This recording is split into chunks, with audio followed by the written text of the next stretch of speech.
வணக்கம் ஐயா. சொல்லுங்க. என்னோட கேள்வி என்னன்னா, ஒரு இஸ்லாமியர் கொஞ்ச நாள் கழிச்சு மரணிக்கிறாங்க. மரணிச்ச பிறகு அவங்களுக்கு நல்லது செஞ்சிருந்தா நன்மை சொர்க்கத்துக்கும், தீமை செஞ்சா நரகத்துக்கும் அப்படிங்கிற மாதிரி சொல்றாங்க.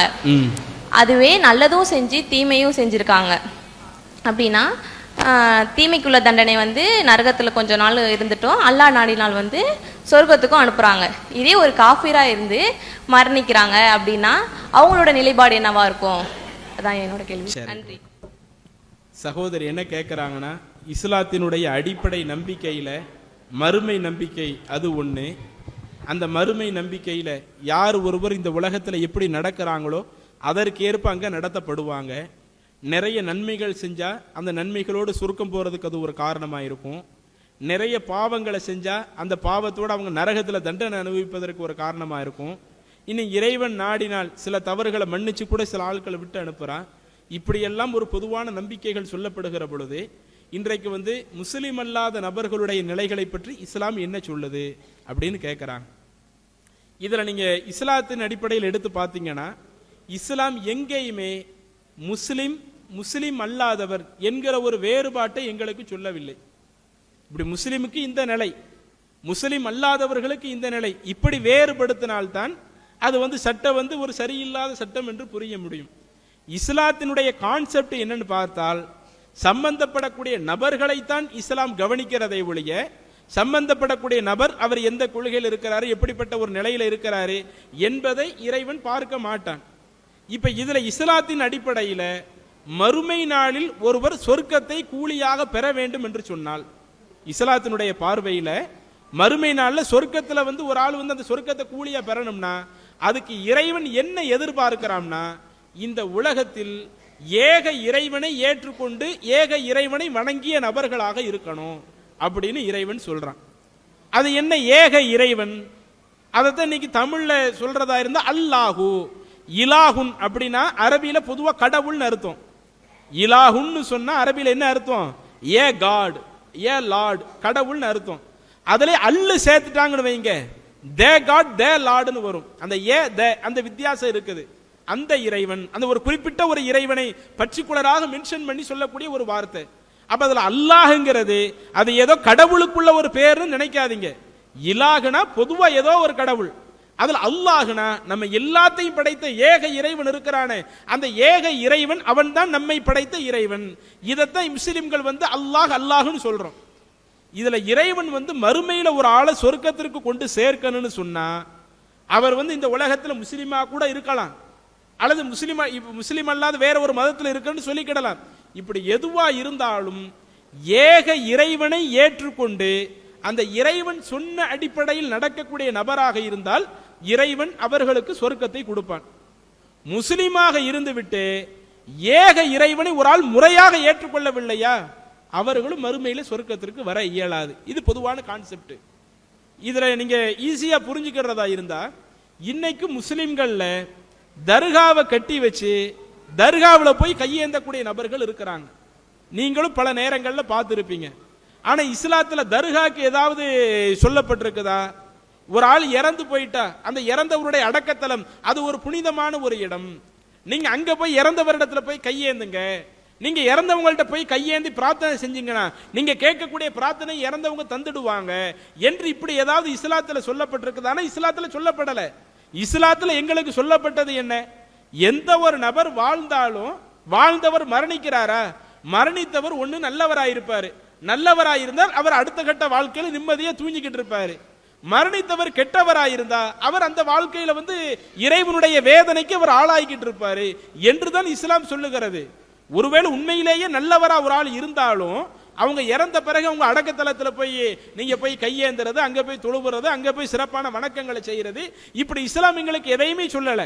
ஆனா இன்னைக்கு முஸ்லிம்கள் என்ன பண்றாங்க? இறைவனுடைய இடத்தை அந்த இறந்தவங்களுக்கு கொடுக்கிற நபர்களா இருக்கத்தான் செய்யறாங்க. இறைவனுடைய இடத்தையே பிரார்த்தனைங்கிறது இறைவன்ட்ட செய்ய வேண்டிய ஒண்ணு. அந்த இறைவன்ட்ட செய்ய வேண்டிய ஒண்ணு இறந்து போன நபர்கள்ட்ட போய் கேட்டுக்கிட்டு இருக்கிறாங்களே. அதே மாதிரி இன்னும் சில இடங்கள்ல முஸ்லிம்கள்ட்ட உள்ள கல்ச்சரத்தை நான் எடுத்து சொல்றேன். இன்னைக்கு மத்த சமூகத்தில் இருக்கிறது அவங்க நம்பிக்கையின் அடிப்படையில் செஞ்சுட்டு போயிருவாங்க. நாம இஸ்லாமிய சமூகத்தில் உள்ளதை இங்க மேற்கோள் காட்ட இயலும். சில இடங்கள்ல என்ன பண்ணுவாங்கன்னா, கொடிமரத்தை நட்டி வச்சு அந்த கொடிமரத்தில் நின்று பிரார்த்தனை செய்யறது, அதை வந்து யானை மேல ஊர்வலமா வச்சு எடுத்துட்டு போறது. அப்ப அந்த கொடிமரத்தை இறைவனுடைய இடத்துல கொண்டு போய் வைப்பாங்க. இஸ்லாம் அதையும் கூடாதுன்னு சொல்லுது. ஏக இறைவனுடைய இடத்துல எந்த பொருட்களும் வர முடியாது, எந்த நபர்களும் வர முடியாது. அப்ப இன்னைக்கு முஸ்லிம்கள்ல ஒரு ஆள் இருந்துகிட்டு அவர்கிட்ட இந்த ஒரு தப்பு இருக்குதுன்னு வைங்க, இவருடைய மறுமை நிலை எப்படி இருக்கும்? இவர் தன்னை முஸ்லீம் என்று சொல்லிக் கொண்டாலும் அந்த கொள்கையில் அவர் கரெக்டா இல்லையே. ஏக இறைவனை ஏற்றுக்கொள்ளக்கூடிய விஷயத்தில் அவர் மிஸ்டேக் பண்றாரு. அப்ப ஏக இறைவனை ஏற்றுக்கொள்ளக்கூடிய விஷயத்தில் ஒருவர் மிஸ்டேக் செய்தால் நிச்சயம் இறைவன் அவருக்கு மறுமையில் கொடுப்பது அது தண்டனையாகத்தான் இருக்கும். அப்ப அதை இஸ்லாம் எப்படி பார்க்கல? முஸ்லிம் அல்லாதவர் என்கிற ஒரு கான்செப்ட்ல பிரிச்சு பார்க்கல, பொதுவான ஒரு விஷயமாகத்தான். யாரெல்லாம் ஏக இறைவனை ஏற்று அந்த அடிப்படையில் வாழ்றாங்களோ அவங்க மறு உலகத்தில் சொர்க்கம் வர இயலும். யாரெல்லாம் அந்த ஏக இறைவனை ஏற்காத நிலையில் வாழ்றாங்களோ அவங்க மறுமையில சொர்க்கத்துக்கு வர இயலாது. இது ஒரு பொதுவான கான்செப்டுங்க. இப்ப அடுத்து வாங்க, இன்னைக்கு மத்த சமூகத்தில் நீங்க நம்பிக்கையின் அடிப்படையில் பல விஷயங்கள் இருந்தாலும் எல்லா மதங்களினுடைய அடிப்படை தத்துவமும் இதுதான். அந்த ஏகத்துவ கொள்கையை தான் அனைத்து மதங்களும் சொல்லுகிறது. உதாரணத்திற்கு நாமெல்லாம் அதிகமாக பள்ளிக்கூடத்தில் படித்த ஒரு பாடம், ஒரு வாசகம் தான், ஒன்றே குலம் ஒருவனே தேவன். அதை இந்துக்களுடைய அடிப்படை தத்துவமாகவும் அதைத்தான் சொல்லுவார்கள். இதனுடைய கான்செப்ட் என்ன கொஞ்சம் புரிஞ்சு பாருங்க. ஒன்றே குலம், ஒன்றே குலம்னா என்ன?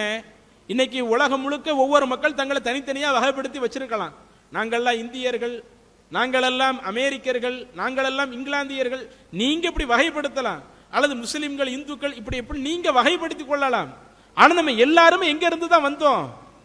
ஆதி மனிதர் ஆதாம் ஏவாள் அவங்கள்ட்ட இருந்து வந்த பிரிவுகள் தான் இந்த உலகத்தில் இருக்கிற எல்லா மக்களும்.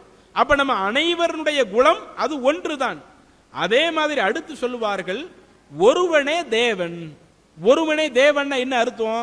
தேவன் என்றால் கடவுள் என்று அர்த்தம். கடவுள் என்று எடுத்துக்கொண்டால் அந்த கடவுளும் ஒரே ஒரு ஆளு தான். அந்த ஏக இறைவன் ஒரே ஒருவன் தான். அவன் தான் நம்மை படைத்த கடவுள், அவன் தான் நம்மை காக்கக்கூடியவன், அவன் தான் நமக்கு தேவையான அத்துணை விஷயங்களையும் செய்து காட்டக்கூடியவன்.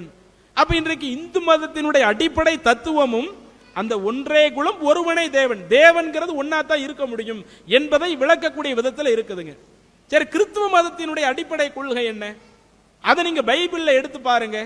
பைபிள்ல பழைய ஏற்பாடு, புதிய ஏற்பாடு இப்படின்னு ரெண்டு கான்செப்ட் பிரிச்சு வச்சிருப்பாங்க. அதுல பழைய ஏற்பாட்டில் நீங்க போய் பார்த்தீங்கன்னா இஸ்ரவேல் மக்களுக்கு, இஸ்ரவேலியர்களுக்கு அதுல சில அறிவுரைகளை எல்லாம் அப்ப இருக்கக்கூடிய தீர்க்கதரிசிகள் செய்ததாக பைபிள் குறிப்பிடுகிறது. அதுல உள்ள ஒரு முக்கியமான விஷயம் என்ன? சமா இஸ்ராயேல் அதுனாஇ எலஹேனோ அதுனாஇ அஹத் என்கிற ஒரு விஷயம் பைபிளிலே சொல்லப்படுகிறது. அப்படின்னா அதனுடைய அர்த்தம் என்ன? சமா இஸ்ராயேல், இஸ்ரவேல் மக்களே நீங்கள் அனைவரும் கேளுங்கள். தீர்க்கதரிசி அந்த இஸ்ரவேல் சமூகத்துக்கு சொல்றாங்க, இஸ்ரவேல் மக்களை நீங்கள் அனைவரும் கேளுங்கள். அதுனாஇ எலஹேனோ அதுனாஇ அஹத். எஹத்னா அது அஹத், ஒன்றிலிருந்து வந்த ஒரு வார்த்தை. நம்ம எல்லாத்தையும் படைத்த இறைவன் ஏக இறைவன் ஒருவன் தான் என்பதை இஸ்ரவேலர்களை நீங்கள் கேட்டுக்கொள்ளுங்கள். அப்ப இந்த பைபிளினுடைய தத்துவத்தை நீங்க எடுத்து பார்த்தாலும் அதுவும் இந்த ஒருவனே தேவன், நம்ம எல்லாத்தையும் படைத்த இறைவன் ஒரே ஒரு இறைவன் தான் இருக்கிறான் என்கிற தத்துவத்தை தான் சொல்லுகிறது. அப்ப இந்து மதத்தினுடைய அடிப்படை நம்பிக்கை எடுத்து பார்த்தாலும் அந்த ஏகத்துவ கொள்கையை போதிக்கிறது. பைபிளினுடைய அடிப்படை தத்துவத்தை எடுத்து பார்த்தாலும் ஏகத்துவத்தை போதிக்கிறது. இஸ்லாமும் அதைத்தான் போதிக்கிறது. அதைத்தான் நாங்கள் சொல்லுவோம், லா இலாஹ இல்லல்லாஹ், நம்ம எல்லாத்தையும் படைத்த அந்த ஏக இறைவன் வணங்கப்படுவதற்கு தகுதியானவன் ஒரே ஒரு இறைவன் தான், அந்த இறைவனை தவிர்த்து வேற எந்த இறைவனும் இல்லை. அப்ப மற்ற கொள்கைகள் சொல்லக்கூடிய அந்த தத்துவத்தை தான் முஸ்லிம்கள் நாங்கள் சொல்றோம். அதுல என்ன வித்தியாசம்? அடுத்தவர்கள் சொல்வதற்கும் முஸ்லிம்கள் நாங்க சொல்றதுக்குள்ள வித்தியாசம் என்னன்னா, அந்த ஒரே ஒரு இறைவன் சொல்றோம்ல, அந்த இறைவனை பற்றி சொல்லுகிற பொழுது அந்த குர்ஆனிலேயே இறைவன் தன்னையே அறிமுகப்படுத்துகிறான். குல், நபியே நீங்கள் சொல்லுங்கள், ஹுவல்லாஹி அஹத், அந்த ஏக இறைவன் ஒரே ஒரு இறைவன் தான். அல்லாஹு சமத், அந்த இறைவன் எந்த தேவையும் மற்றவன். இறைவனுக்குரிய அந்த இலக்கணத்துல தான் நிறைய வேறுபடுவோம். எல்லா மதங்களும் ஒன்றே குலம் ஒருவனே தேவன் என்ற தத்துவத்தை சொன்னாலும் அதுல முஸ்லிம்கள் தனிச்சு வேறுபடுறது எது?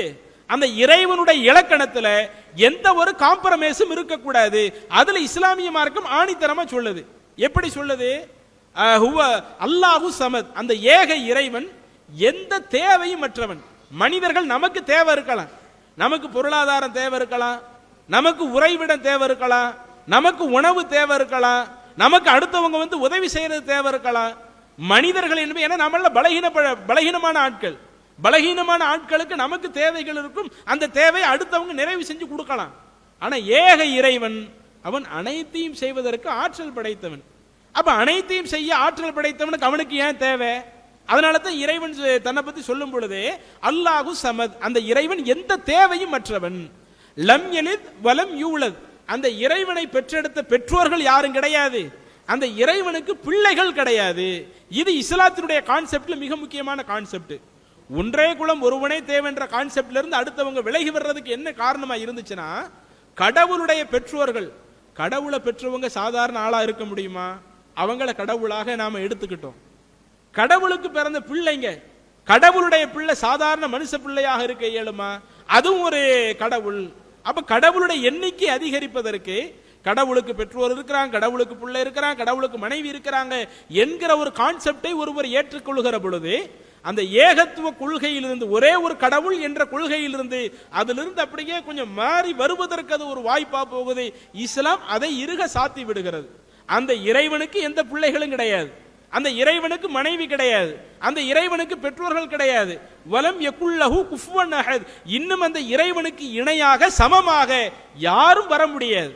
அந்த இறைவனுக்கு இருக்கிற ஒரு ஆற்றல் இருக்குது இல்ல, அந்த சூப்பர் பவருக்கு நெருக்கமா இறந்து போன நபர்கள் வர முடியாது. உயிரற்ற ஒரு பொருட்கள் அந்த சூப்பர் பவருக்கு நெருக்கமா வர முடியாது. அந்த இறைவனுக்கு இணையாக எந்த ஒன்றும் வர முடியாது. அப்ப இதுல மற்ற கொள்கைகளுக்கும் இஸ்லாமிய கொள்கைக்குள்ள வித்தியாசம் என்னன்னா, எல்லா கொள்கைகளும் ஏகத்துவ கொள்கையை சொன்னாலும், ஒரே கடவுள் தான் இருக்கிறான் என்கிற ஒரு தத்துவத்தை எடுத்து சொன்னாலும், அதுல வந்து அந்த இறைவனுடைய இலக்கணத்தை விளக்குவதில் அதுல சில குறைபாடுகள் இருக்கும். இஸ்லாம் அதை உறுதியாக சொல்லி, நீங்க இதை நீங்கள் முழுமையாக இறைவன் நம்புறீங்கல்ல, அவன் தான் கடவுள்னு ஏற்கிறீங்க, அந்த கடவுள்ல எந்த பலகீனமும் இருக்கக்கூடாது இல்ல, அப்ப பலகீனம் இல்லாத நிலையில் அந்த கடவுளை நீங்கள் ஏற்றுக்கொள்ளுங்கள் என்பதுதான் இஸ்லாம் சொல்லக்கூடிய ஒரு நிலையா இருக்குது. எனவே யார் அந்த தத்துவத்தை ஏற்கிறாங்களோ அவர்களுக்கு இறைவன் இந்த சொர்க்கத்தை ஒரு கூலியாக தருகிறான். ஒரு முஸ்லீமாக இருந்து விட்டு இறைவனுக்கு இணைகற்பிக்கக்கூடிய ஒரு காரியத்தை செய்தாலும் அவருக்கு மறுமையில் அந்த கூலி கிடைக்காது என்பதை இஸ்லாம் சொல்லுது. அப்ப இது ஆட்களை வைத்து முஸ்லிம்கள் முஸ்லிம் அல்லாதவர்கள் என்கிற ஒரு வேறுபாட்டை வைத்து இறைவன் பிரிக்கல.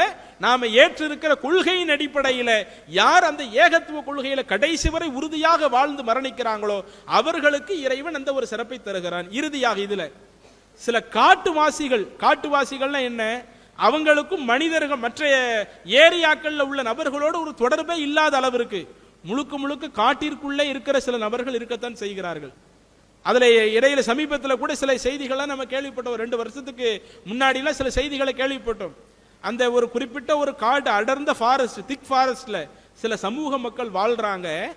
அவங்களுக்கும் நாம நம்மளுடைய தத்துவத்தை கொண்டு போய் சேர்த்துருவோம் என்று சொல்லி ஒரு கிறித்துவ கொள்கையை சேர்ந்தவர் அந்த பகுதிக்கு உள்ள போய் பிரச்சாரம் பண்ண போறாரு.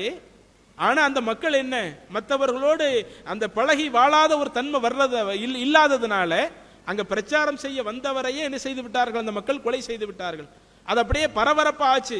சரி, இந்த நபர்களை நம்ம யாரும் எதுவும் செஞ்சிடக்கூடாது, அவங்க வந்து இந்த காட்டை வந்து காக்கக்கூடிய அந்த ஒரு பணியை பண்ணிக்கிட்டு இருக்கிறாங்க, அவங்களுடைய நம்பிக்கை தனி நம்பிக்கையாவே இருந்துட்டு போகட்டும் என்று சொல்லி அது ஒரு செய்தி ஒரு பெரிய ஒன்றாக இருந்துச்சு.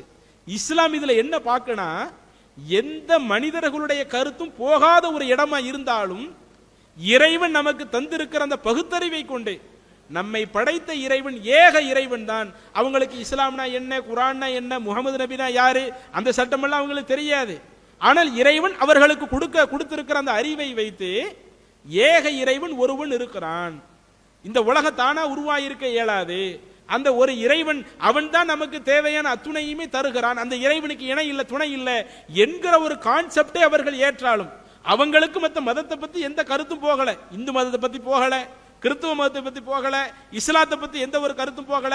ஆனால் அவர்கள் தங்களுடைய சிந்தனையை கொண்டு, தங்களுக்கு இருக்கக்கூடிய அந்த பகுத்தறிவை கொண்டு ஏக இறைவன் ஒருவன் தான் இருக்கிறான் என்ற கொள்கையில் உறுதியாக இருந்தாலும் அவர்களுக்கும் இறைவன் சொர்க்கம் வழங்குவதாக. அப்ப இஸ்லாம் வந்து அந்த தத்துவத்தை தான் பார்க்கிறதை ஒழிய சம்பந்தப்பட்ட நபர்களை வச்சு நீங்க வந்து முஸ்லீமா இருக்கீங்களா, உங்க எல்லாத்துக்கும் சொர்க்கம் என்று இஸ்லாம் அப்படி சொல்லல.